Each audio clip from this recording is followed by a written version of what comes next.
Good morning बच्चों। आज हमें ध्रुव यात्रा का पार्ट 2 पढ़ना है।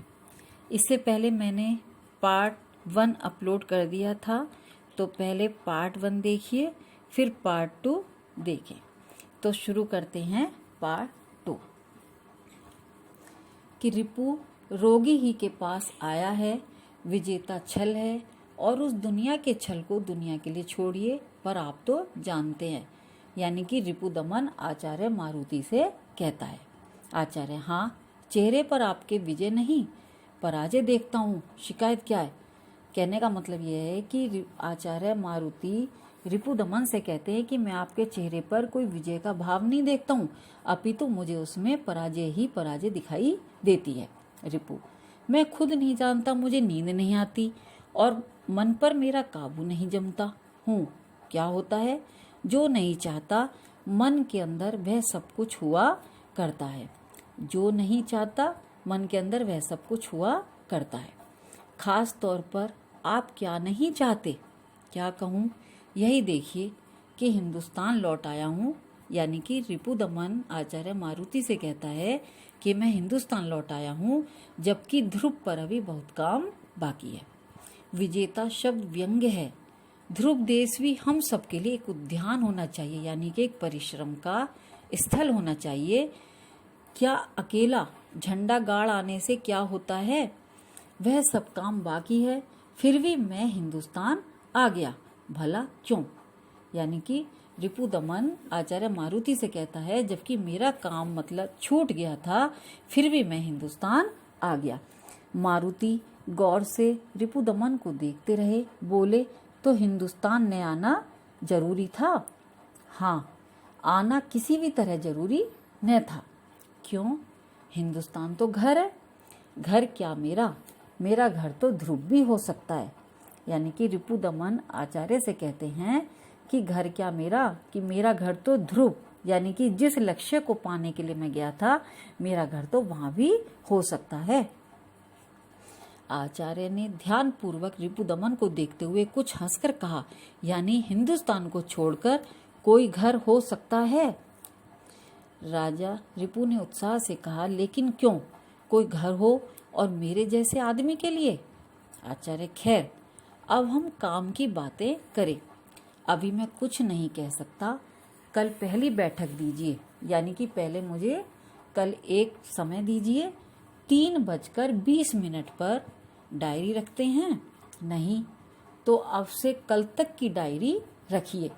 साथ जो खर्च करें उसका पाई पाई हिसाब, और जिनसे मिले उनका ब्यौरा भी रखिएगा। रिपु: आपका ख्याल है नर्वस सिस्टम में कुछ खराबी है? कहने का मतलब यह है कि रिपु उनसे कहता है कि क्या मेरे नर्वस सिस्टम में कुछ खराबी है? वह सब अभी न कह सकूंगा। मैं सोचता हूँ कोई खराबी नहीं है। मैं वैज्ञानिक से अधिक विश्वासी हूँ, कि मैं वैज्ञान की बातों पर अधिक विश्वास नहीं करता। विश्वास में बहुत शक्ति है। अब हम कल मिलेंगे। जी नहीं, इसके लिए बाहर सेक्रेटरी है। बड़े बड़े नोटों को वापस पर्स में रखते हुए राजा ने कहा, मेरा स्वास्थ्य आप मुझे दे दें तो मैं बड़ा ऋणी हूँ। कहने का मतलब यह है कि आचार्य रिपुदमन ने आचार्य से कहा कि यदि आप मुझे स्वस्थ कर दें तो मैं आपका कर्जदार हो जाऊंगा। आचार्य हंसकर बोले, लेकिन आप तो स्वस्थ ही हैं। मैं आत्मा को मानता और शरीर को जानता हूँ। शरीर आत्मा का यंत्र है। यंत्र आपका साबित है, निरोग है, सब अवयव ठीक हैं, यानी कि आपके शरीर के सभी अंग ठीक हैं। कृपया कल सवेरे आप यहाँ के यंत्र मंदिर में भी हो आए। सेक्रेटरी सब बता देंगे। वहाँ आपके हृदय, मस्तिष्क और शेष शरीर का पूरा निरीक्षण हो जाएगा, और परिणाम दोपहर तक मैं देख चुकूंगा। यह सब शास्त्रीय सावधानी है और उपयोगी भी, लेकिन आप मान लें कि आपका शरीर एकदम तंदुरुस्त है। मतलब कि आचार्य रिपुदमन से कहता है कि आप स्वयं को मान लें कि आप ठीक हैं, तंदुरुस्त हैं। कल डायरी लाइएगा। अगले दिन रिपुदमन समय पर पहुंचे। आचार्य ने तरह तरह के नक्शे और चित्र उनके आगे रखे। और कहा, देखिए आपके यंत्र का पूरा खालसा मौजूद है। मस्तिष्क और हृदय संबंधी परिणाम सही नहीं उतरे हैं तो विकार उन अवयवों में मत मानिए, व्यतिरेक यों भी है, सूक्ष्म डायरी है। रिपुदमन ने क्षमा मांगी, कहा, मैं चित्त को जितना भी तो एकाग्र न कर सका। रिपुदमन ने कहा आचार्य से कि मैं अपने चित्त को यानी कि अपने हृदय को मैं एकाग्र नहीं कर सका। आचार्य हंसे, बोले, कोई बात नहीं, अगली बार सही यह कहिए कि आपके भाई महाराज साहब और रानी माता से मिलने आप जाइएगा। विजेता को जीतने के लिए मार्ग के बहुत हैं और अपनों का मन जीतना भी छोटी बात नहीं है कि जब आप अपनों का मन जीत लेंगे तो वह भी बहुत बड़ी बात है। मैंने कल फोन पर महाराज से बातें की थी कि जो आप करो उसमें उन्हें खुशी है, लेकिन अपने सुख से आप इतने विमुख ना रहो। मतलब जो सुख आप चाहते हो उनसे आप उसके विपरीत ना रहो। यह भी चाहते हैं अच्छे से अच्छे संबंध मिल सकते हैं या आप चुन लो। विवाह अनिष्ट वस्तु नहीं है, वह तो एक आश्रम का द्वार है। क्यों यह चर्चा अरुचिकर है?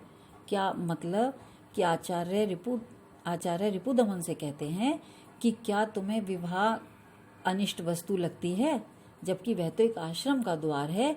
क्या तुम्हें यह चर्चा पसंद नहीं है? रिपुदमन ने कहा, जी मैं उसके अयोग्य हूँ। उसने कहा कि मैं इसके योग्य नहीं हूँ। विवाह से व्यक्ति रुक जाता है, मतलब वो विवाह को सामाजिक बंधन मानता है, वह बंधता है, वह तब सब का नहीं हो सकता। अपना एक कोलू बनाकर उसमें जुता हुआ चक्कर में घूम ही सकता है। जैसे कोलू होता है वो सारे गोल गोल चक्कर लगाता रहता है और वो उसी में खो जाता है। नहीं, उस बारे में मुझे कुछ कहने को नहीं है। आचार्य हंसकर बोले, विवाह चक्कर सही, लेकिन प्रेम। रिपुदमन ने कुछ जवाब नहीं दिया। प्रेम से तो नाराज नहीं हो, विवाह का स्वतंत्र अस्तित्व नहीं है, प्रेम के निमित्त से उसकी सृष्टि है। इससे विवाह की बात तो दुकानदारी की है, सच्चाई की बात प्रेम है। इस बारे में तुम अपने से बात करके देखो, वह बात डायरी में दर्ज कीजिएगा। अब परसों मिलेंगे। कहने का मतलब कि आचार्य मारुति रिपुदमन को कहते हैं कि अब तुम इन सब बातों को अपनी डायरी में लिखो और फिर मुझसे परसों मिलना। परसों यदि न गया, कहाँ न गए? यही हिमालय या कहीं? जहाँ चाहे जाओ, लेकिन मेरा 2 बैठकों का कर्ज अभी बाकी है। परसों वही 3:20 पर आप आओगे। अब घड़ी हमें समय देना नहीं चाहती। परसों के विषय में मैं आश्वासन से अधिक नहीं हूँ। Thank you.